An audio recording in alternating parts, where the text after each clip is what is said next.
2024년 가을, 서울 강남구 논현동 택시 승강장. 저녁 7시에 퇴근 시간대는 언제나 발 디딜 틈 없이 붐볐다. 회사원들은 지친 얼굴로 택시를 기다렸고 형광등, 불빛 아래 그림자들이 길게 늘어섰다. 그 북적이는 승강장 한편의 낡은 은색 소나타 택시 한 대가 조용히 멈춰 섰다. 운전석에 앉은 남자는 오늘도 여느 때와 다름없는 표정으로 손님을 기다렸다. 김정훈, 54세. 택시 운전 경력 23년 차의 베테랑 기사였다. 그의 얼굴에는 세월의 흔적이 깊게 새겨져 있었다. 눈가의 잔주름, 햇볕에 그을린 피부, 그리고 어딘가 쓸쓸해 보이는 눈빛. 하지만 손님이 타면 어김없이 밝은 미소를 지었다. 23년 동안 익힌 직업인의 얼굴이었다. 기사님, 서초동 법원 앞까지 가주세요. 30대로 보이는 여성 승객이 타며 말했다. 김정훈은 고개를 끄덕이고 미터기를 올렸다. 핸들을 잡은 그의 손은 굳은 살로 가득했다. 23년간 하루도 쉬지 않고 달려온 시간의 증거였다. 차는 강남대로를 따라 부드럽게 움직였다. 저녁 시간의 서울은 네온 사인과 가로등으로 화려하게 빛났다. 하지만 김정훈의 눈에는 그 빛들이 들어오지 않는 것 같았다. 그저 익숙한 길을 기계적으로 달릴 뿐이었다. 기사님, 이 일 오래 하셨어요? 승객이 스마트폰에서 눈을 떼며 물었다. 김정훈은 백미러로 그녀를 보며 대답했다. 네, 꽤 됐죠. 23년 됐습니다. 와, 정말 오래 하셨네요. 힘들지 않으세요? 김정훈은 잠시 침묵했다. 그리고 익숙한 대답을 꺼냈다. 뭐, 익숙해지면 괜찮죠. 사람 사는 게 다 비슷비슷하잖아요. 짧은 대화 후 차 안은 다시 조용해졌다. 라디오에서는 저녁 뉴스가 흘러나왔다. 경제 뉴스, 사회 뉴스, 날씨 예보. 김정훈은 그 소리들을 배경음악처럼 들으며 운전에만 집중했다. 서초동 법원 앞에 승객을 내려주고 그는 다시 빈 택시를 몰았다. 저녁 7시 30분. 하루 중 가장 바쁜 시간대였지만 그의 표정은 여전히 담담했다. 23년간 수천 번 반복한 일상이었다. 다음 손님은 50대 남성이었다. 강남역에서 탔고 목적지는 잠실이었다. 그 다음은 20대 커플. 그 다음은 중년 여성. 김정훈의 택시는 쉴 새 없이 서울 곳곳을 누볐다. 저녁 9시가 되자 거리의 풍경이 조금씩 달라졌다. 퇴근길 회사원들은 줄어들고 약속을 위해 외출하는 사람들이 늘어났다. 김정훈은 여전히 묵묵히 운전했다. 그의 얼굴에는 피곤함이 역력했지만 멈출 기미는 보이지 않았다. 기사님, 여기서 세워주세요. 청담동 한 카페 앞에서 승객을 내려주고 김정훈은 잠시 핸들에 머리를 기댔다. 시계를 보니 밤 10시 20분이었다. 다른 택시 기사들이라면 이제 슬슬 퇴근을 생각할 시간이었다. 하지만 김정훈은 시동을 끄지 않았다. 그는 백미러를 통해 자신의 얼굴을 바라봤다. 피곤해 지친 얼굴, 충혈된 눈, 굳게 담은 입술. 하지만 그 눈빛 속에는 다른 무언가가 있었다. 결연함이랄까, 아니면 사명감 같은 것이. 김정훈은 깊게 숨을 들이쉬고 다시 핸들을 잡았다. 그리고 다시 손님을 찾아 거리로 나갔다. 밤 10시 30분. 그의 진짜 하루는 이제부터 시작이었다. 하지만 이날, 김정훈은 몰랐다. 자신의 23년 비밀이 오늘 밤 누군가에게 발각될 것이라는 사실을. 그 누군가가 지금 이 순간 길 건너편에서 그의 택시를 바라보고 있다는 것을. 이재현, 31세, 광고회사에 다니는 평범한 직장인이었다. 오늘도 야근을 마치고 밤 10시 50분에 회사를 나섰다. 논현동 사무실 앞에서 그는 익숙하게 택시를 잡았다. 마침 신호 대기 중이던 은색 소나타 택시가 눈에 들어왔다. 이재현은 뛰어가 차 문을 열었다. 운전석에 김정훈이 고개를 돌렸다. 어디 가세요? 구이동까지 가주세요. 이재현은 뒷좌석에 몸을 실으며 안도의 한숨을 쉬었다. 야근에 지친 몸이 천근만근이었다. 그는 창밖을 보며 생각에 잠겼다. 내일도 야근일까? 이번 프로젝트는 언제 끝날까? 그때 운전석에 김정훈이 핸드폰을 확인했다. 화면에 뜬 시간은 10시 55분. 그의 표정이 미묘하게 굳어졌다. 이재현은 그 변화를 눈치채지 못했다. 손님, 죄송한데요. 김정훈이 조심스럽게 말을 꺼냈다. 제가 지금 급한 일이 생겨서 여기서 내려주시면 안 될까요? 다른 택시 바로 잡아드릴게요. 이재현은 당황했다. 이미 10분 정도 달린 상태였다. 네, 지금요? 근데 저 급한데. 정말 죄송합니다. 꼭 가봐야 할 때가 있어서요. 김정훈의 목소리에는 절박함이 묻어났다. 이재현은 어쩔 수 없이 고개를 끄덕였다. 김정훈은 길가에 차를 세우고 미터기를 내렸다. 요금은 안 받겠습니다. 정말 죄송해요. 이재현은 의아한 표정으로 차에서 내렸다. 택시는 곧바로 유턴을 하더니 빠르게 사라졌다. 밤 11시 정각이었다. 이상한 기사네. 이재현은 고개를 갸우뚱하며 다른 택시를 잡았다. 하지만 그 일은 곧 잊혀졌다. 그저 피곤한 하루의 작은 에피소드일 뿐이었다. 그로부터 일주일 후 똑같은 일이 반복됐다. 이재현은 또다시 야근을 마치고 밤 10시 50분에 회사를 나섰다. 그리고 우연히 같은 은색 소나타 택시를 탔다. 김정훈의 택시였다. 어디 가세요? 김정훈은 이재현을 기억하지 못하는 듯했다. 23년간 수만 명의 손님을 태웠으니 당연했다. 구이동까지요. 이재현은 뒷좌석에 앉으며 슬쩍 운전기사를 관찰했다. 일주일 전 그 기사가 맞는 것 같았다. 같은 차, 같은 얼굴, 같은 목소리. 10분쯤 지났을까? 김정훈이 또다시 핸드폰을 확인했다. 시간은 10시 58분. 그리고 똑같은 말이 나왔다. 손님, 죄송한데 급한 일이 생겨서. 이재현은 깜짝 놀랐다. 일주일 전과 똑같은 상황이었다. 똑같은 시간, 똑같은 이유, 똑같은 요청. 또요? 기사님, 저번 주에도 저 태우셨었죠? 김정훈의 표情이 순간 굳어졌다. 아, 그랬나요? 죄송합니다. 정말 급한 일이라서. 근데 왜 매번 11시쯤 되면 이러세요? 이재현의 질문에 김정훈은 잠시 말을 잃었다. 그리고 난처한 표정으로 대답했다. 그건 개인적인 사정이 있어서요. 결국 이재현은 또 길가에 내렸다. 택시는 지난번처럼 빠르게 사라졌다. 하지만 이번에는 그 일이 머릿속에서 지워지지 않았다. 분명 뭔가 있어. 이재현은 호기심이 발동했다. 광고회사에서 일하며 기름 분석력이 작동하기 시작했다. 두 번의 패턴, 같은 시간, 같은 행동. 우연이라고 보기엔 너무 정확했다. 다음 날, 이재현은 퇴근길에 일부러 논현동에서 시간을 보냈다. 카페에 앉아 창밖을 내다보며 은색 소나타 택시를 기다렸다. 밤 10시 30분부터 11시까지. 그리고 10시 50분, 그 택시가 나타났다. 김정훈의 택시였다. 이재현은 재빨리 카페를 나와 택시 뒤를 따라 걸었다. 김정훈은 손님을 기다리는 듯 천천히 운전했다. 11시 정각. 택시가 갑자기 속도를 높였다.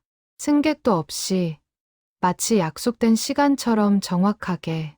이재현은 얼른 자신의 차로 뛰어갔다. 그리고 멀찍이 택시를 따라가기 시작했다. 택시는 강남대로를 벗어나 조용한 주택가로 들어갔다. 밤 11시의 주택가는 고요했다. 가로등 불빛만이 어둠을 밝혔다. 이재현은 라이트를 끄고 조심스럽게 따라갔다. 대체 어디로 가는 거지? 택시는 계속 달렸다. 강남을 벗어나 성동구로, 다시 광진구로. 20분쯤 지났을까. 택시가 한적한 골목에 멈춰 섰다. 이재현은 200m쯤 떨어진 곳에 차를 세웠다. 그리고 조심스럽게 차에서 내렸다. 가슴이 두근거렸다. 무언가 중요한 비밀을 발견할 것만 같았다. 어둠 속에서 김정훈이 택시에서 내렸다. 그는 주변을 둘러보며 조심스럽게 걸었다. 마치 누군가 보고 있을까봐 경계하는 것처럼. 이재현은 숨을 죽이고 그 뒤를 따랐다. 김정훈은 좁은 골목을 지나 낡은 건물 앞에 섰다. 3층짜리 작은 건물이었다. 페인트가 벗겨진 외벽, 깜박이는 간판, 어둡고 침침한 분위기. 김정훈은 건물 현관문을 열고 안으로 들어갔다. 그의 뒷모습에서 묘한 긴장감이 느껴졌다. 이재현은 건물 밖에서 망설였다. 들어가 볼까? 아니면 그냥 돌아갈까? 호기심과 두려움이 교차했다. 밤 11시 30분의 낡은 건물. 정체를 알 수 없는 택시기사의 비밀. 모든 것이 섬뜩하면서도 궁금했다. 그때 건물 2층에서 불이 켜졌다. 희미한 불빛이 창문을 통해 새어나왔다. 이재현은 그 불빛을 바라보며 결심했다. 다음에도 와봐야겠어. 그날 밤, 이재현은 집으로 돌아가면서도 계속 그 건물을 생각했다. 김정훈은 왜 매일 밤 11시에 그곳으로 갈까? 무엇이 그를 23년 동안 그렇게 만들었을까? 이재현은 그날 밤 잠을 설쳤다. 꿈속에서도 그 낡은 건물이 나타났다. 김정훈의 뒷모습이, 깜박이는 간판이, 어두운 골목이 계속 떠올랐다. 다음 날 회사에서도 집중이 되지 않았다. 동료가 말을 걸어도 제대로 듣지 못했다. 프레젠테이션 자료를 만들다가도 멍하니 창밖만 바라봤다. 택시기사가 밤마다 가는 곳, 그게 뭘까? 가능성을 하나씩 떠올려 봤다. 도박장, 불법 술집, 아니면 더 심각한 뭔가. 하지만 김정훈의 모습은 그런 것과 어울리지 않았다. 그의 눈빛은 절박했지만 어딘가 슬퍼 보였다. 저녁이 되자 이재현은 결심했다. 오늘도 가보기로. 진실이 무엇이든 확인하고 싶었다. 그는 일부러 야근을 핑계로 늦게까지 회사에 남았다. 밤 10시 40분. 이재현은 차를 몰고 논현동으로 향했다. 전날 택시를 발견했던 그 지점. 그는 차를 세우고 주변을 살폈다. 저녁 시간대의 논현동은 여전히 붐볐다. 10시 55분. 은색 소나타 택시가 나타났다. 김정훈의 택시였다. 이재현의 가슴이 뛰기 시작했다. 택시는 천천히 움직이며 손님을 기다렸다. 하지만 곧 속도를 높였다. 밤 11시 정각. 택시는 또다시 같은 방향으로 달리기 시작했다. 이재현은 재빨리 시동을 걸고 따라갔다. 어제와 똑같은 경로였다. 강남대로를 벗어나 주택가로, 성동구를 지나 광진구로. 20분 후, 택시는 어제와 같은 골목에 멈춰 섰다. 이재현도 200m 떨어진 곳에 차를 세웠다. 심장이 쿵쿵 뛰었다. 오늘은 좀 더 가까이 가보기로 했다. 김정훈이 택시에서 내렸다. 그는 어제처럼 주변을 살피며 조심스럽게 걸었다. 23년간 같은 길을 걸어온 사람의 익숙한 걸음걸이였다. 이재현은 어둠 속에 몸을 숨기고 따라갔다. 김정훈은 낡은 건물 앞에 섰다. 그리고 현관문을 열고 들어갔다. 곧 2층에 불이 켜졌다. 이재현은 건물 앞까지 다가갔다. 낡은 현관문, 벗겨진 페인트, 깨진 우편함. 건물 전체가 오래된 시간의 흔적을 품고 있었다. 간판을 보니 3일 건물이라고 적혀 있었다. 들어가 볼까? 이재현은 망설였다. 불법 침입이 될 수도 있었다. 하지만 호기심이 더 컸다. 그는 조심스럽게 현관문을 열었다. 다행히 잠겨 있지 않았다. 안으로 들어서자 곰팡이 냄새가 코를 찔렀다. 좁은 계단, 어두운 복도, 깜박이는 형광등. 건물 전체가 을씨년스러웠다. 2층으로 올라가는 계단을 조심스럽게 밟았다. 삐걱거리는 소리가 크게 울렸다. 이재현은 숨을 죽였다. 김정훈이 들을까봐 걱정됐다. 2층 복도에 도착했다. 3개의 방문이 보였다. 그중 가운데 방에서 불빛이 새어나왔다. 이재현은 그 문 앞에 섰다. 문틈 사이로 안을 들여다봤다. 그리고 그는 눈을 크게 떴다. 방 안에는 침대가 하나 있었다.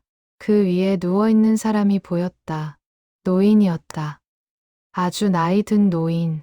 김정훈은 그 옆에 앉아 있었다. 아버지, 오늘 어떠세요? 김정훈의 목소리가 들렸다. 부드럽고 따뜻한 목소리였다.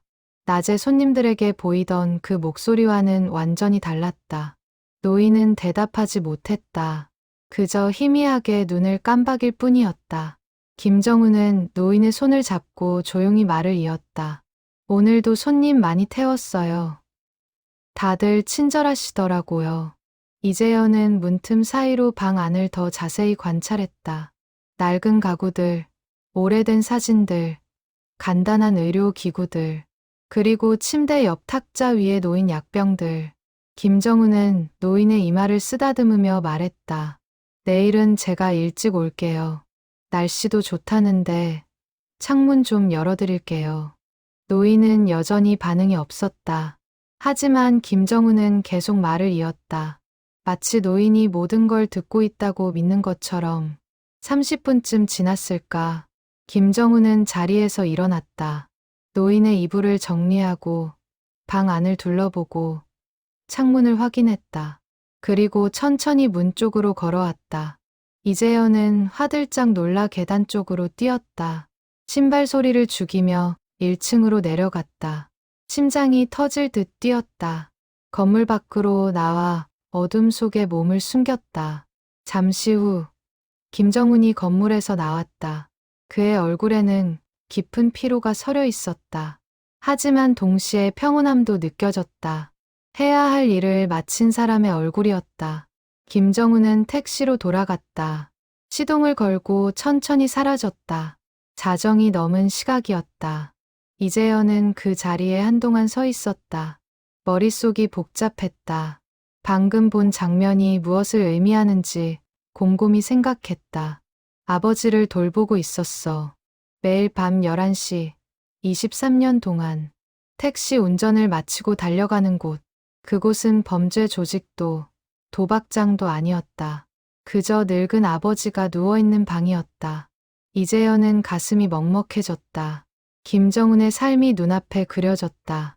낮에는 손님을 태우고 밤에는 아버지를 돌보는 남자. 하루도 쉬지 않고 23년 동안. 그런데 왜 병원이 아니라 여기에? 새로운 의문이 떠올랐다. 제대로 된 병원에 모시지 않고 왜 이런 낡은 건물에? 돈이 없어서일까? 아니면 다른 이유가 있는 걸까? 이재현은 집으로 돌아가며 계속 생각했다. 김정훈의 비밀은 예상과 완전히 달랐다. 범죄나 악행이 아니라 숨은 헌신이었다. 누구도 모르게 23년 동안. 다음 날 이재현은 더 알아보기로 했다. 김정훈의 이야기가 그 23년의 시간이 궁금했다. 그리고 어쩌면 자신이 도울 수 있는 방법도 있지 않을까 생각했다. 이재현은 다음 날 점심시간을 이용해 광진구청을 찾았다. 공공 기록을 확인하고 싶었다. 3일 건물의 등기부를 열람하고 혹시 그 지역에서 오래 산 사람이 있는지 알아보려 했다. 구청 민원실에서 만난 직원은 친절했다. 하지만 개인정보 보호 때문에 자세한 내용은 알려줄 수 없다고 했다. 이재현은 다른 방법을 생각해야 했다. 그날 저녁, 이재현은 다시 그 골목으로 향했다. 이번에는 김정훈을 따라가는 대신 주변을 탐색하기로 했다. 건물 근처에는 오래된 슈퍼마켓이 하나 있었다. 어서 오세요. 60대로 보이는 여주인이 반겼다. 이재현은 음료수를 하나 집어들고 계산대로 갔다. 여기 오래 사셨어요? 네, 30년 넘었죠. 왜요? 저기 3일 건물 아세요? 거기 사는 분들이 궁금해서요. 여주인의 표정이 묘하게 변했다. 아는 게 있는 것 같았다. 거기요? 거의 비어 있는데 2층에 한 분 계시긴 하죠. 어떤 분이세요? 노인분이요. 아주 오래 누워 계세요. 아들이 매일 밤 와서 돌보더라고요. 이재현의 심장이 뛰기 시작했다. 이 여주인은 뭔가 알고 있었다. 그 아들분이 택시기사인가요? 맞아요. 어떻게 아세요? 은색 택시 모는 분이잖아요. 여주인은 이제 스스럼 없이 말했다. 그 집안 사연이 참 안타까워요. 20년도 더 됐나?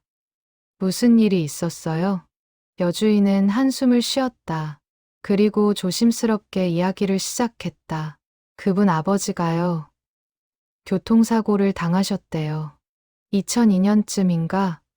뇌 손상이 심해서 식물인간이 됐대요. 이재현은 숨을 죽이고 들었다. 처음엔 병원에 계셨대요. 근데 돈이 너무 많이 들어서 결국 저렇게 집에서 돌보게 된 거죠. 가족은요? 어머니는 그 충격으로 몇 년 후에 돌아가셨대요. 형제는 글쎄 연락 안 하는 것 같아요. 여주인의 목소리가 낮아졌다. 그 택시기사분, 정훈이라고 하던가? 그분이 혼자 다 감당하고 계세요. 낮에는 택시 몰고, 밤에는 아버지 돌보고. 23년 동안요? 네, 23년. 하루도 안 빠지고. 이재현은 가슴이 먹먹해졌다. 23년. 8,000일이 넘는 시간. 하루도 쉬지 않고, 하루도 포기하지 않고. 근데 왜 요양원 같은 데는 안 보내세요? 돈도 돈이지만 그분이 직접 돌보고 싶어 하시는 것 같아요. 아버지를 남의 손에 맡기고 싶지 않은 거죠. 여주인은 창밖을 바라보며 말을 이었다. 가끔 보면 참 대단하다 싶어요.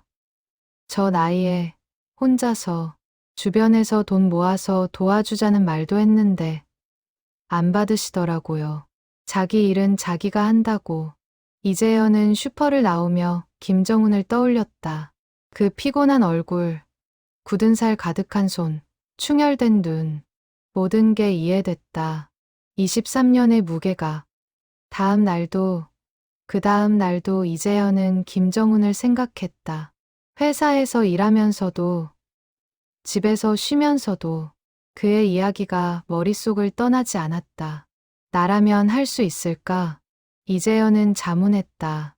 23년간 하루도 쉬지 않고 아버지를 돌보는 일, 자신의 삶을 포기하고 아버지의 삶을 지키는 일, 과연 자신에게 그런 힘이 있을까?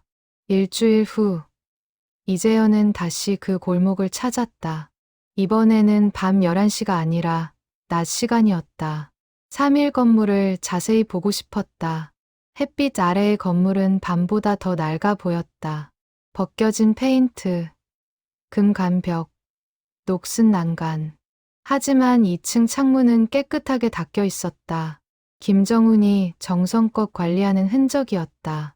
이재현은 건물 앞에 서서 2층을 바라봤다. 저 방 안에서 노인이 누워 있을 것이다. 23년째 같은 천장을 바라보며. 그리고 매일 밤 아들이 찾아와 손을 잡아줄 것이다. 내가 뭘 할 수 있을까? 이재현은 생각했다. 김정훈을 도울 방법이 있을까? 돈을 주는 것도 좋지만 슈퍼 여주인 말로는 받지 않을 것 같았다. 다른 방법이 필요했다. 그날 밤 이재현은 자신의 SNS에 김정훈 이야기를 조심스럽게 올렸다. 실명은 빼고 대략적인 상황만. 23년간 아버지를 돌보는 택시기사라는 제목으로. 반응은 폭발적이었다. 사람들은 감동했고 응원 댓글을 남겼다. 어떤 이는 자신도 비슷한 경험이 있다고 했다. 어떤 이는 돕고 싶다고 했다. 하지만 이재현은 조심스러웠다. 김정훈이 원치 않는 관심을 받을 수도 있었다. 그는 23년간 조용히 자기 일을 해온 사람이었다. 갑자기 세상의 주목을 받으면 부담스러워할 것 같았다. 며칠 후, 이재현은 결심했다. 직접 김정훈을 만나기로. 자신이 알고 있다는 걸 말하고 도움을 제안하기로 거절당할 수도 있었다. 하지만 시도는 해봐야 했다. 어느 목요일 저녁, 이재현은 논현동 택시 승강장에 나갔다. 김정은의 택시를 기다렸다. 10시 30분쯤 은색 소나타가 나타났다. 이재현은 뛰어가 택시 문을 열었다. 어디 가세요? 김정은이 물었다. 평소와 다름없는 목소리였다. 기사님, 저 할 말이 있어요. 이재현의 진지한 톤에 김정은이 고개를 돌렸다. 무슨 말씀이신지. 저 며칠 전에 기사님을 따라갔었어요. 광진구 그 건물까지. 김정은의 표정이 굳어졌다. 당황스러움과 불안이 교차했다. 택시 안에 정적이 흘렀다. 김정은은 이재현을 바라보며 입을 열지 못했다. 그의 손이 핸들을 꽉 쥐었다. 23년간 지켜온 비밀이 드러난 순간이었다. 손님. 그게 김정은의 목소리가 떨렸다. 변명을 해야 할지, 화를 내야 할지, 아니면 그냥 인정해야 할지 모르는 표정이었다. 죄송해요. 제가 너무 호기심이 많아서. 이재현이 먼저 사과했다. 하지만 나쁜 의도는 아니었어요. 기사님, 저 도와드리고 싶어요. 김정은의 눈에 당혹감이 번졌다. 도와준다니. 무슨 말씀이신지. 기사님 아버지 일이요. 23년간 혼자 돌보고 계시잖아요. 저도 뭔가 도울 수 있을 것 같아서요. 김정은은 고개를 저었다. 아닙니다. 괜찮아요. 제 일은 제가 하는 거니까.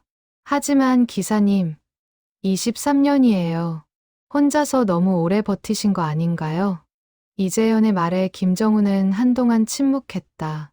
그리고 천천히 입을 열었다. 손님, 제 이야기는 좀 깁니다. 듣고 싶으세요? 네, 듣고 싶어요. 김정은은 깊게 숨을 들이쉬었다. 그리고 23년 전의 이야기를 시작했다. 2002년 봄이었어요. 제가 31살 때 아버지는 건설 현장에서 일하셨죠. 평범한 노동자였어요. 그의 목소리는 담담했지만 그 안에는 깊은 슬픔이 묻어 있었다. 어느 날 현장에서 퇴근하시다가 교통사고를 당하셨어요. 트럭이 신호를 무시하고 덮쳤대요. 이재현은 숨을 죽이고 들었다. 병원으로 급히 옮겼는데 뇌 손상이 심각했어요. 의사가 말하더군요. 깨어날 가능성이 거의 없다고. 식물인간이 될 거라고. 김정은의 목소리가 잠시 끊겼다. 처음 3년은 병원에 계셨어요. 중환자실에서 일반 병실로, 일반 병실에서 요양병원으로. 근데 돈이 너무 많이 들었어요. 형제분들은 안 도와주셨어요? 형이 하나 있었는데, 형은 일찍이 가정을 이루고 외국에 나가 있었어요. 연락은 했지만 경제적으로 어렵다고 하더군요. 김정은은 쓴웃음을 지었다. 어머니는 아버지 사고 이후에 너무 힘들어 하셨어요. 매일 병원에 오셔서 우셨죠. 그러다 5년 후에 돌아가셨어요. 심장이 약하셨는데 그 충격을 못 이기신 거예요. 이재현의 눈시울이 붉어졌다. 그때 저는 결심했어요. 아버지를 제 손으로 돌보겠다고. 병원비가 너무 부담되기도 했고, 무엇보다 아버지를 제 곁에 두고 싶었어요. 그래서 그 건물로 모신 거예요. 네, 저렴한 월세 건물을 찾았어요. 의료기구도 직접 배웠고요. 간호사였던 어머니 친구분이 많이 도와주셨어요. 김정은은 창밖을 바라보며 말을 이었다. 택시 운전은 그전부터 하던 일이었어요. 자유롭게 시간을 쓸 수 있어서 좋았죠. 낮에 일하고 밤에 아버지 돌보고 하루도 안 쉬신 거예요? 네, 못 쉬었어요. 아버지가 혼자 계시면 불안해서요. 매일 밤 11시에 가서 상태 확인하고 약 드리고 침대 정리하고 새벽 1시쯤 집에 가요. 이재현은 김정은의 삶이 눈앞에 그려졌다. 23년간 하루도 쉬지 못한 삶, 자신의 시간이 없는 삶. 힘들지 않으세요? 힘들죠. 당연히 힘들어요. 김정은이 솔직하게 인정했다. 근데 제가 안 하면 누가 해요? 아버지는 저밖에 없으니까. 그리고 그는 잠시 말을 멈췄다. 아버지한테 빚진 게 있어서요. 빚이요? 제가 어렸을 때 아버지가 많이 희생하셨어요. 가난한 집안이었지만 저 공부시키려고 밤낮으로 일하셨죠. 김정은의 눈에 눈물이 맺혔다. 근데 제가 대학도 못 갔어요. 집안 사정이 어려워서 일찍 일을 시작했죠. 아버지는 그게 늘 미안하셨대요. 그래서 네, 이게 제가 아버지한테 할 수 있는 거예요. 끝까지 돌보는 것, 아버지가 편안히 계실 수 있게 하는 것. 택시 안에 다시 정적이 흘렀다. 이재현은 김정은의 이야기를 듣고 난이 할 말을 잃었다. 23년의 무게가, 그 헌신이 너무나 무거웠다. 손님, 이제 가실 곳 말씀해 주세요. 김정은이 조심스럽게 말했다. 아, 구이동이요. 택시가 움직이기 시작했다. 이재현은 창밖을 보며 생각했다. 김정은을 어떻게 도와야 할까? 돈을 주는 것만으로는 부족해 보였다. 그에게는 다른 종류의 도움이 필요했다. 목적지에 도착하자 이재현은 요금을 내고 차에서 내렸다. 하지만 문을 닫기 전에 말했다. 기사님, 제 연락처 받아주실래요? 진짜 도와드리고 싶어요. 김정은은 망설이다가 고개를 끄덕였다. 이재현은 명함을 건넸다. 제가 광고회사에 다녀요. SNS도 좀 다루고요. 기사님 이야기를 많은 사람에게 알리면 도움이 올 수도 있어요. 아니, 그건. 김정은이 당황하며 손을 저었다. 저는 그런 거 원하지 않아요. 그냥 조용히 제 일만 하고 싶어요. 알겠어요. 기사님이 원하지 않으시면 안 할게요. 이재현이 고개를 끄덕였다. 하지만 언제든 필요하시면 연락 주세요. 제가 할 수 있는 건 뭐든 도와드릴게요. 김정은은 명함을 받아들었다. 그리고 작게 고개를 숙였다.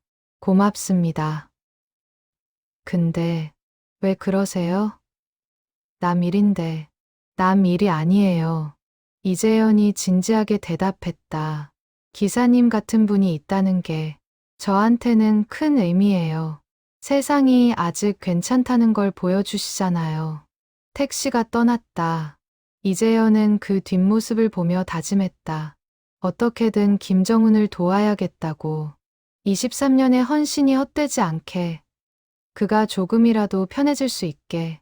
다음 날, 이재현은 회사 동료들에게 김정은 이야기를 조심스럽게 꺼냈다.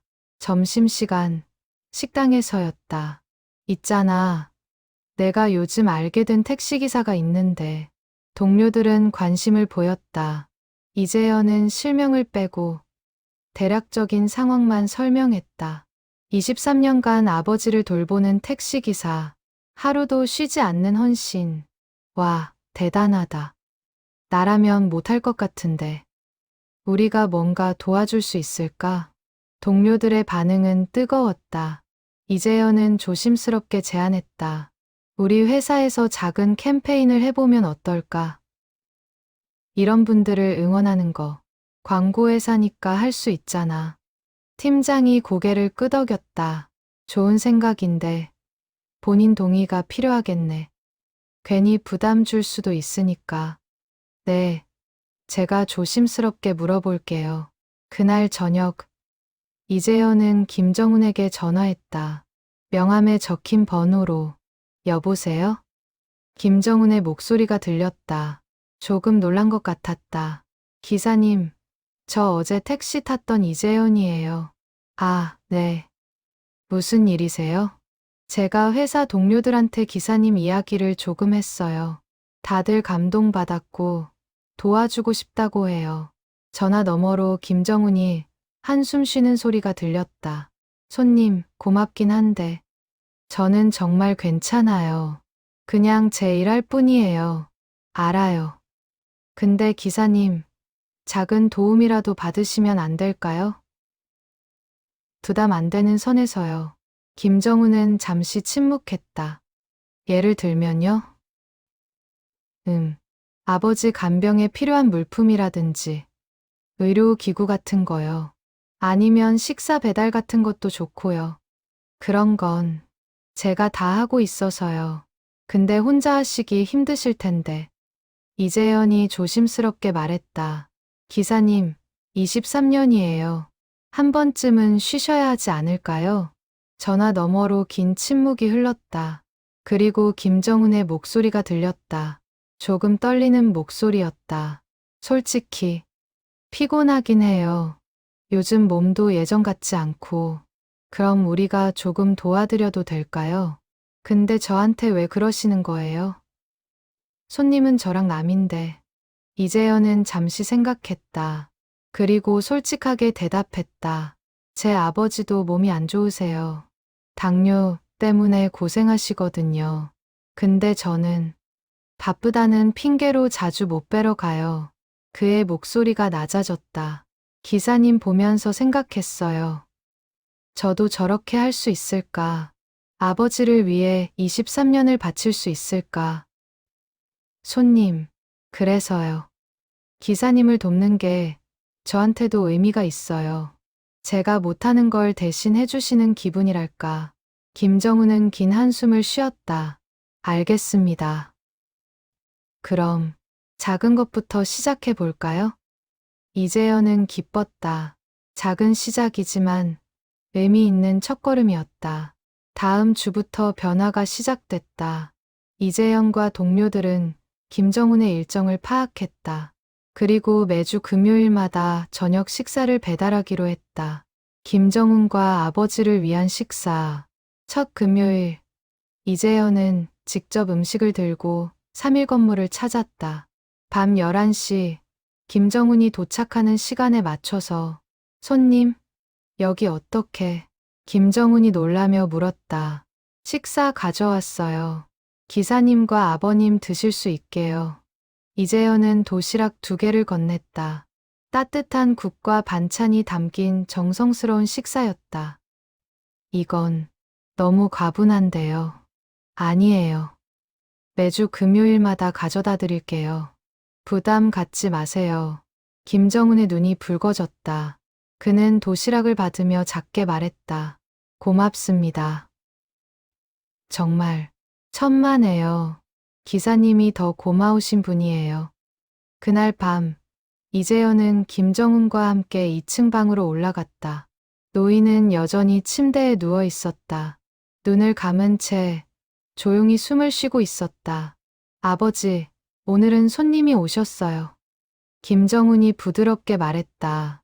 노인은 반응이 없었지만 김정훈은 계속 말을 이었다. 이분이 우리 도와주시겠대요. 고마운 분이죠? 이재현은 노인을 바라보며 가슴이 먹먹해졌다. 23년간 같은 침대에 누워 계신 분, 그리고 23년간 매일 밤 찾아오는 아들. 아버님, 안녕하세요. 이재현도 조심스럽게 인사했다. 제가 앞으로 종종 들를게요. 기사님 좀 도와드리려고요. 김정훈이 도시락을 열었다. 따뜻한 김이 올라왔다. 그는 아버지 것을 먼저 준비했다. 죽으로 갈아서 조금씩 떠먹이기 시작했다. 아버지, 오늘 저녁은 특별해요. 맛있는 거 해오셨어요. 노인의 입술이 약하게 움직였다. 김정훈은 천천히 정성스럽게 죽을 떠먹였다. 23년간 매일 밤 반복한 일이었다. 이재현은 그 모습을 보며 깨달았다. 김정훈에게 필요한 건 큰 도움이 아니었다. 작은 동행이었다. 혼자가 아니라는 느낌. 누군가 함께한다는 위로. 기사님, 제가 다음 주부터 가끔 와서 도와드려도 될까요? 이재현이 조심스럽게 물었다. 예를 들면 청소라든지 빨래라든지 제가 할 수 있는 일이요. 김정훈은 고개를 저으려다 멈췄다. 그리고 천천히 고개를 끄덕였다. 그럼 부탁드려도 될까요? 네, 그렇게 해요. 그날 밤, 이재현은 김정은과 함께 방 청소를 도왔다. 창문을 닫고, 바닥을 쓸고, 침대 시트를 갈았다. 간단한 일이었지만, 김정은에게는 큰 도움이었다. 혼자 하면 1시간 넘게 걸리는데, 둘이 하니까 금방이네요. 김정은이 감사하며 말했다. 앞으로 자주 올게요. 기사님 혼자 다 하시기엔 너무 힘드세요. 정말 고맙습니다. 23년 만에 처음이에요. 누가 이렇게 도와주는 게. 이재현은 김정은의 어깨를 두드렸다. 이제는 혼자가 아니에요. 한 달이 지났다. 이재현은 약속대로 매주 금요일마다 3일 건물을 찾았다. 식사를 가져오고 청소를 돕고 때로는 그냥 이야기를 나누기도 했다. 김정은은 처음엔 어색해했지만 점차 마음을 열기 시작했다. 23년간 혼자 버텨온 사람이 처음으로 누군가와 짐을 나누는 것이었다. 오늘 손님 중에 재미있는 분이 계셨어요. 어느 금요일 밤, 김정은이 이야기를 꺼냈다. 70대 할머니셨는데 제 나이를 물어보시더니 아들 같다고 하시더라고요. 좋으신 분이네요. 그 할머니도 혼자 사신대요. 자식들은 다 외국에 있고 가끔 택시 타시면 기사들한테 말 걸고 싶으신데요. 김정은의 목소리가 부드러웠다. 저도 그런 분들 많이 태워요. 혼자 사시는 어르신들, 말동무가 필요하신 거죠. 이재현은 김정은의 이야기를 들으며 생각했다. 이 사람은 택시를 운전하는 것만이 아니었다. 사람들에게 위로를 주고 있었다. 기사님은 정말 대단하세요. 아버지도 돌보시고 손님들한테도 친절하시고. 아니에요. 그냥 제 일할 뿐이에요. 김정은은 여전히 겸손했다. 이재현은 회사로 돌아와 김정은 이야기를 팀원들과 더 많이 나눴다.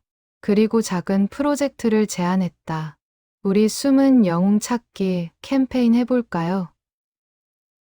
김정은 기사님 같은 분들을 알리는 거예요. 팀장이 고개를 끄덕였다. 좋아. 근데 본인 동의는 꼭 받아야 해. 이재현은 다음 금요일에 김정은에게 조심스럽게 물었다. 기사님, 저희가 기사님 이야기를 더 많은 사람들과 나누고 싶은데 괜찮으실까요? 김정은은 난색을 표했다. 저는 그런 거 원하지 않아요. 조용히 살고 싶어요. 알겠어요. 그럼 기사님 이름이나 얼굴은 전혀 안 나오게 할게요. 그냥 이야기만. 사람들에게 감동을 주고 싶어서요.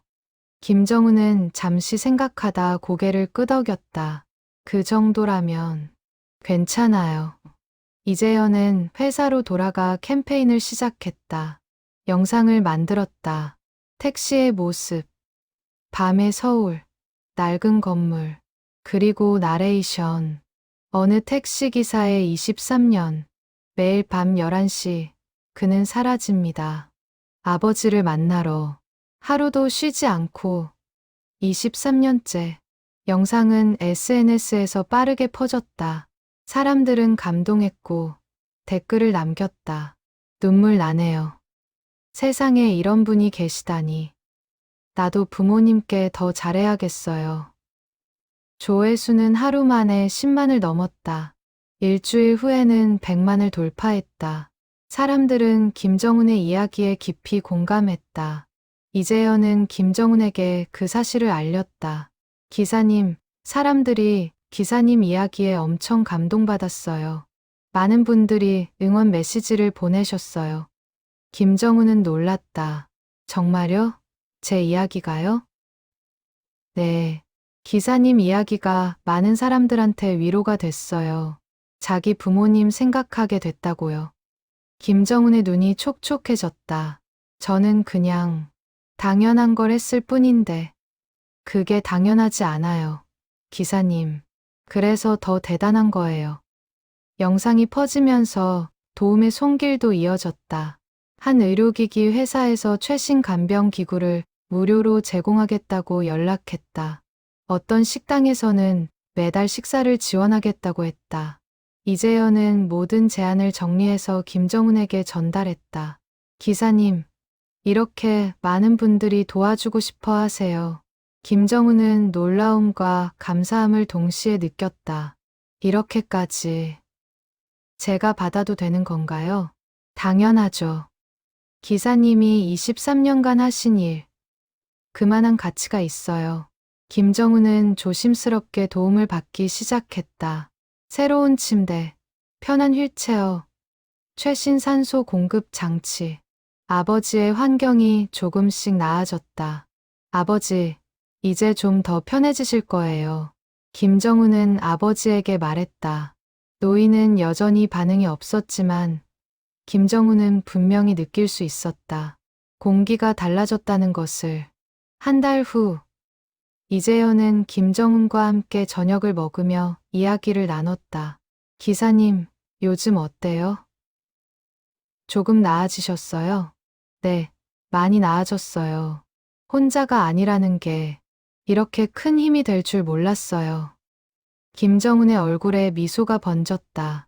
23년 만에 처음 보는 여유로운 미소였다. 사람들이 보내주신 응원 메시지 읽었어요. 다들 고맙다고, 본받고 싶다고. 그의 목소리가 떨렸다. 제가 받을 말이 아닌 것 같은데. 받으셔야 해요. 기사님. 기사님은 그럴 자격이 있어요. 이재현이 단호하게 말했다. 그날 밤, 김정훈은 아버지 방에서 평소보다 오래 머물렀다.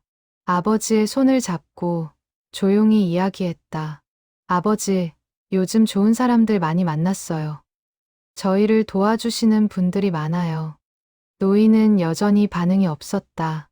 하지만 김정훈은 계속 말했다. 아버지 덕분이에요. 아버지가 저한테 가르쳐 주신 거. 포기하지 말라고. 끝까지 책임지라고. 김정훈의 눈에서 눈물이 흘렀다. 제가 아버지한테 잘하는 게 아니에요. 아버지가 저한테 잘해주신 거예요. 평생을. 그날 밤, 김정훈은 처음으로 평온함을 느꼈다. 23년의 무게가 조금 가벼워진 것 같았다. 혼자가 아니라는 것. 누군가 함께한다는 것이 이렇게 큰 힘이 될 줄 몰랐다. 겨울이 왔다. 서울에 첫눈이 내렸다. 이재현은 여전히 매주 금요일마다 3일 건물을 찾았다. 이제는 동료 몇 명도 함께 왔다. 다들 김정훈과 아버지를 돕고 싶어 했다. 오늘은 제가 청소할게요. 저는 식사 준비 도와드릴게요. 동료들은 적극적이었다. 김정훈은 처음엔 민망해했지만 이제는 자연스럽게 도움을 받았다. 그날 밤, 평소와 다른 일이 있었다. 김정훈이 아버지에게 죽을 먹이고 있을 때였다. 갑자기 노인의 손가락이 움직였다. 아주 미세하게. 하지만 분명히. 아버지? 김정훈이 놀라며 아버지의 손을 잡았다. 노인의 눈꺼풀이 떨렸다. 23년 만에 처음 보는 반응이었다. 아버지, 아버지, 저 보이세요? 김정훈의 목소리가 떨렸다. 이재현과 동료들도 달려왔다. 노인의 눈이 천천히 열렸다. 흐릿한 눈동자가 김정훈을 바라봤다. 초점이 맞지 않았지만 분명히 무언가를 보고 있었다. 아버지. 김정훈은 울음을 터뜨렸다. 23년간 참아왔던 눈물이 한꺼번에 쏟아졌다. 의사 선생님 불러야 해요. 이재현이 재빨리 전화를 걸었다. 평소 왕진을 와주던 의사에게 연락했다. 30분 후 의사가 도착했다. 노인의 상태를 확인하고 놀라운 표정을 지었다. 이건 정말 드문 경우예요. 의사가 말했다. 식물인간 상태에서 의식이 돌아오는 경우는 거의 없어요. 특히 23년이나 지났는데 그럼 아버지가 깨어나시는 건가요? 김정훈이 떨리는 목소리로 물었다. 완전한 회복은 어렵겠지만 부분적인 의식 회복은 가능할 것 같습니다. 계속 관찰이 필요해요. 의사는 추가 검사를 권했다. 그리고 말했다. 아드님이 23년간 정성껏 돌보신 덕분일 거예요. 사랑과 헌신이 기적을 만든 거죠. 그날 밤, 김정우는 아버지 곁을 떠나지 않았다. 손을 꽉 잡고 계속 말을 걸었다. 아버지, 저예요. 정훈이에요.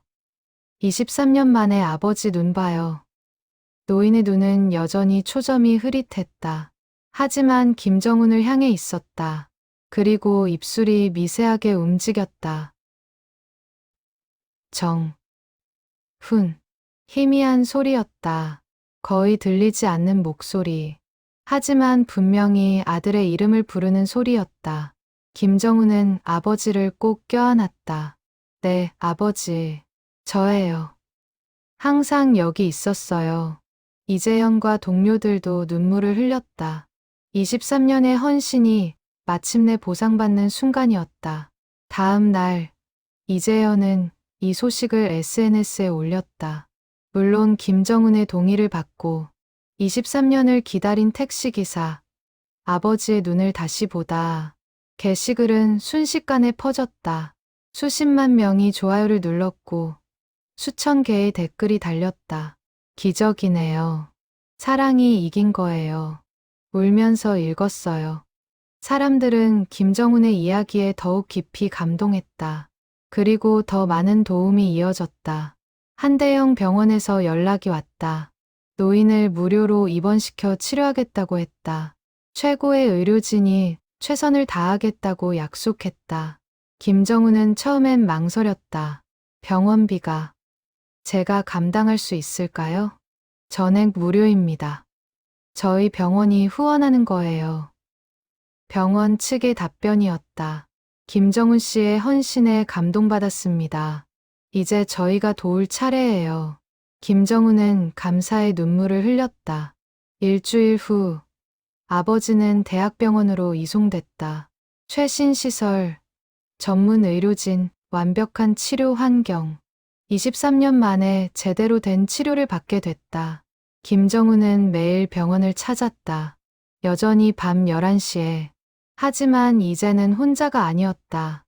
이재현과 동료들, 그리고 많은 자원봉사자들이 함께했다. 기사님, 오늘은 제가 아버님 식사 도와드릴게요. 저는 책 읽어드릴게요. 사람들은 기꺼이 시간을 냈다. 김정은의 23년 헌신이 이제 모두의 마음을 움직인 것이었다. 한 달 후, 의사가 놀라운 소식을 전했다. 환자분 상태가 많이 좋아지고 있어요. 의식도 점점 또렷해지고 움직임도 늘어나고 있습니다. 김정은은 믿기지 않았다. 정말요? 아버지가 완전히 깨어나실 수 있나요? 완전한 회복은 어렵지만 대화는 가능할 것 같습니다. 몇 개월 정도 더 치료하면요. 김정은은 그 자리에서 울음을 터뜨렸다. 23년을 기다린 보람이 있었다. 그날 밤, 김정은은 아버지 침대 옆에 앉아 말했다. 아버지 들리세요? 곧 아버지랑 대화할 수 있대요. 23년 만에 노인의 손이 김정은의 손을 약하게 쥐었다. 23년간 기다려온 반응이었다. 아버지, 저 포기하지 않길 잘했죠? 아버지 말씀 들었어요. 끝까지 책임지라고 하신 거. 노인의 눈에서 눈물이 흘렀다. 아주 천천히, 그리고 분명하게. 김정은은 아버지를 꼭 안았다. 23년간 꿈꿔온 순간이었다. 아버지의 체온을, 숨소리를, 심장 박동을 느낄 수 있는 순간. 고맙습니다, 아버지. 저를 여기까지 데려다 주셔서. 밖에서는 첫눈이 내리고 있었다.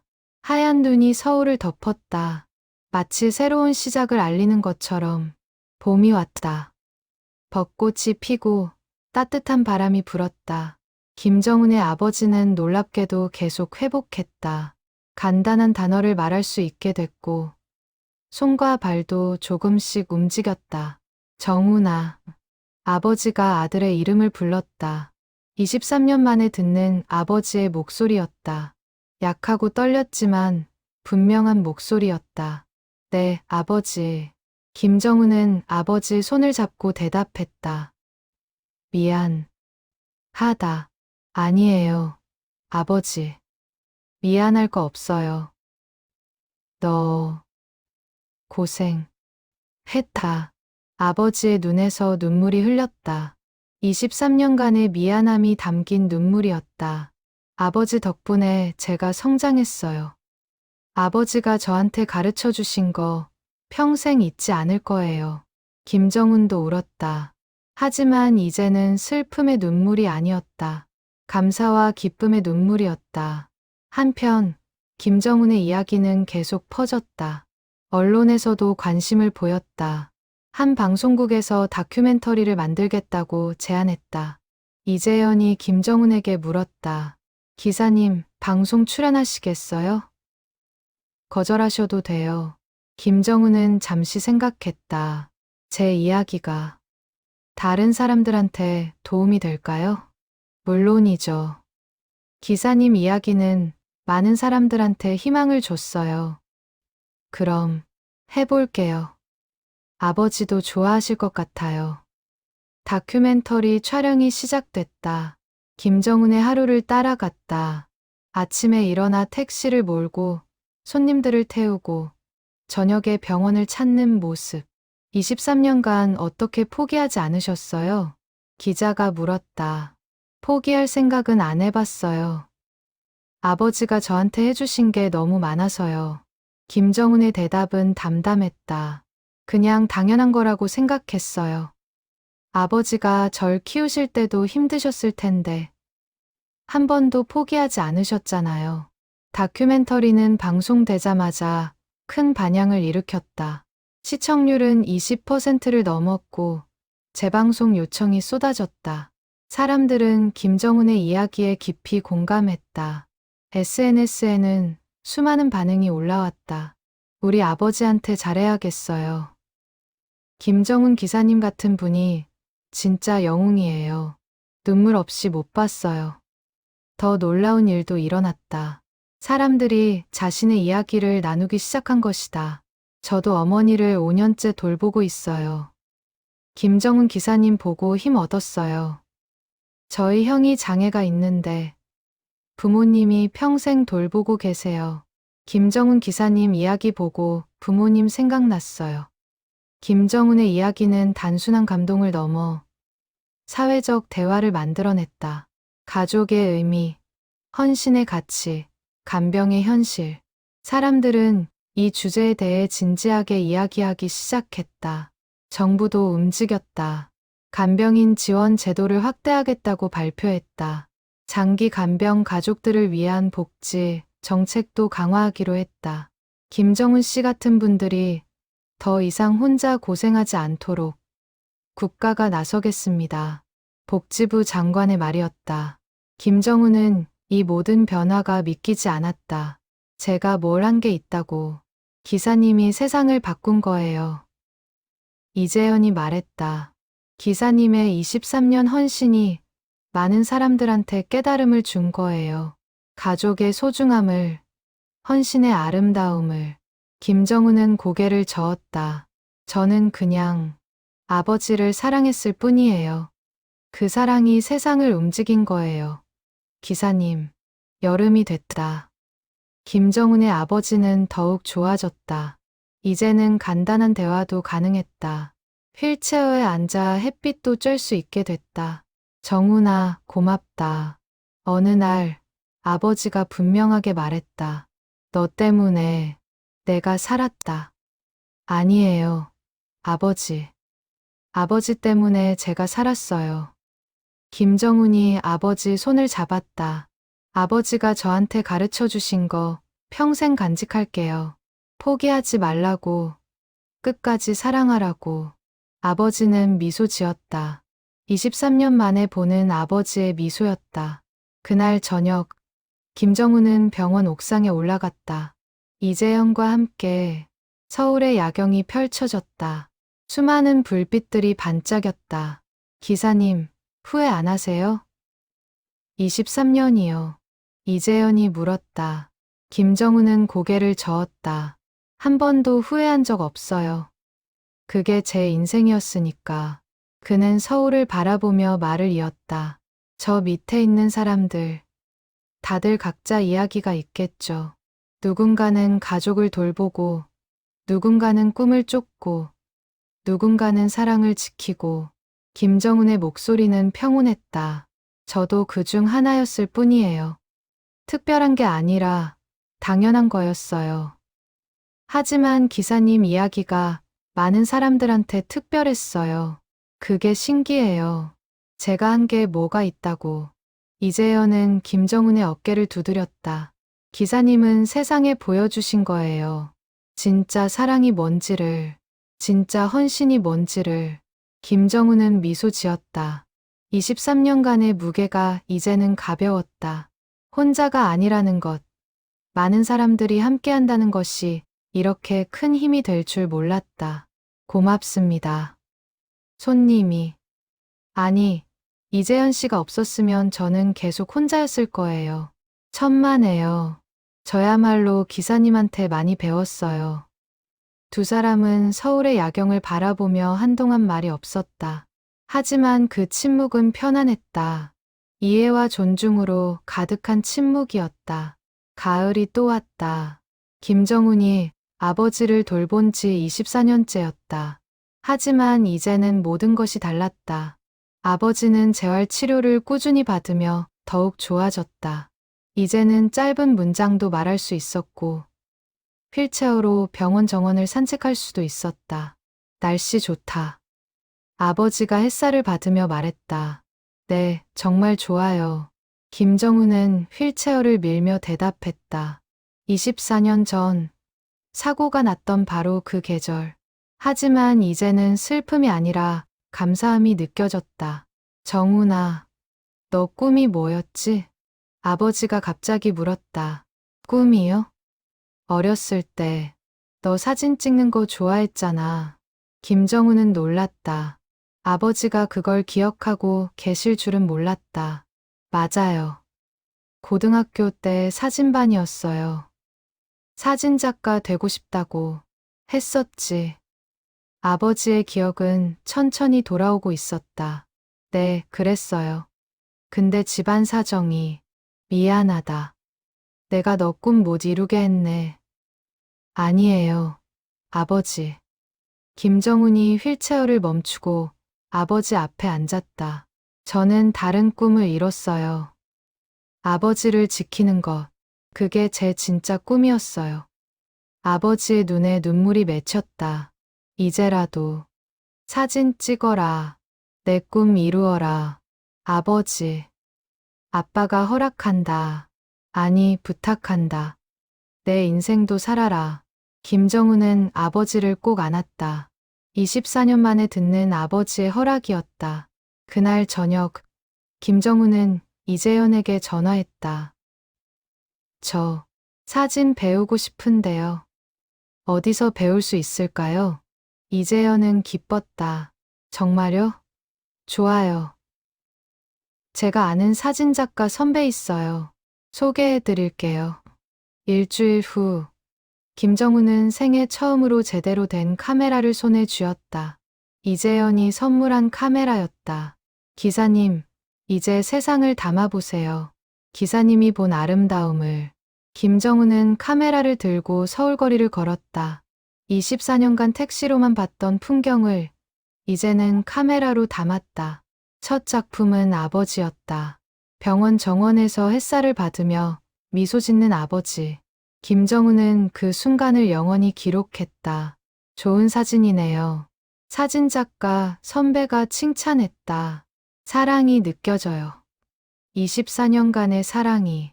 김정훈의 사진은 SNS에 올라갔다. 사람들은 또다시 감동했다. 택시기사에서 사진작가로 김정훈의 새로운 시작. 기사가 나왔다. 그리고 한 갤러리에서 전시 제안이 들어왔다.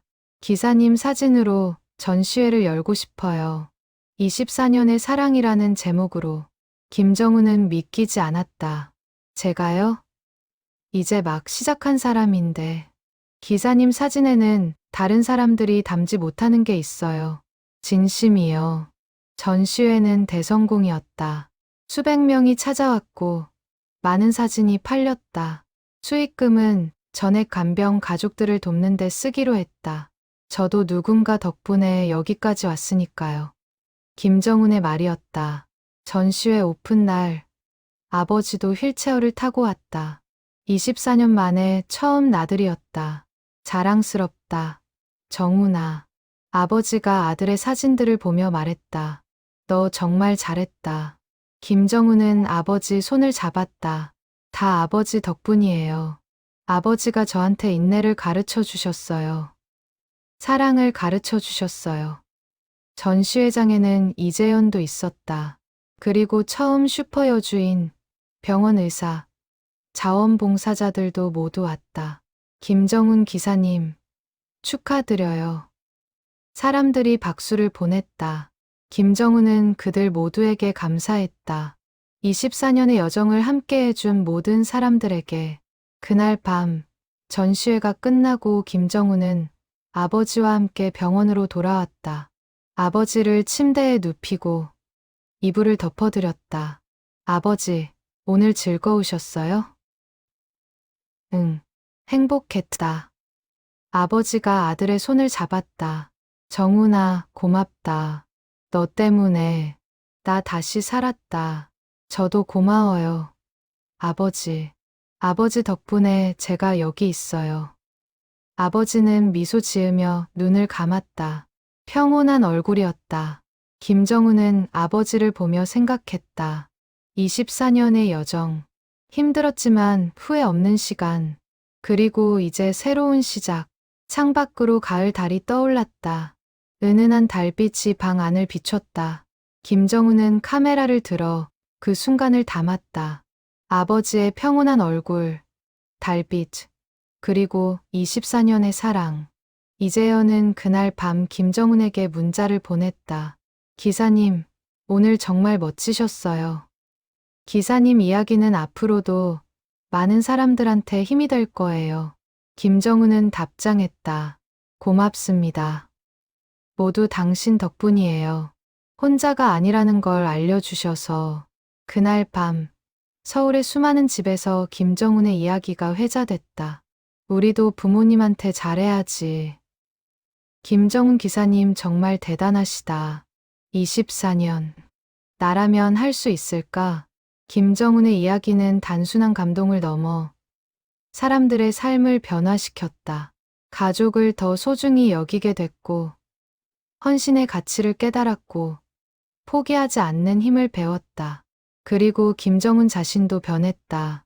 24년간 혼자 버텨온 남자는 이제 세상과 연결된 사람이 됐다. 많은 이들에게 영감을 주는 사람, 희망을 보여주는 사람. 가을밤은 깊어갔다. 하지만 김정훈의 이야기는 계속될 것이었다. 24년의 사랑, 그리고 새로운 시작. 택시기사였던 남자는 이제 사진작가가 됐고, 아버지는 아들 곁에서 다시 미소 짓게 됐다. 세상은 여전히 어렵고 힘들었다. 하지만 김정훈의 이야기는 증명했다. 사랑은 기적을 만든다는 것을, 포기하지 않으면 반드시 봄이 온다는 것을. 그날 밤, 수많은 사람들이 김정훈을 떠올리며 잠들었다. 그리고 꿈꿨다. 자신도 누군가에게 그런 사랑을 줄 수 있기를, 그런 헌신을 할 수 있기를. 택시기사 아저씨의 이중생활. 그것은 범죄나 비밀이 아니었다. 24년간 하루도 쉬지 않은 아버지 사랑이었다. 그리고 그 사랑은 세상을 바꿨다.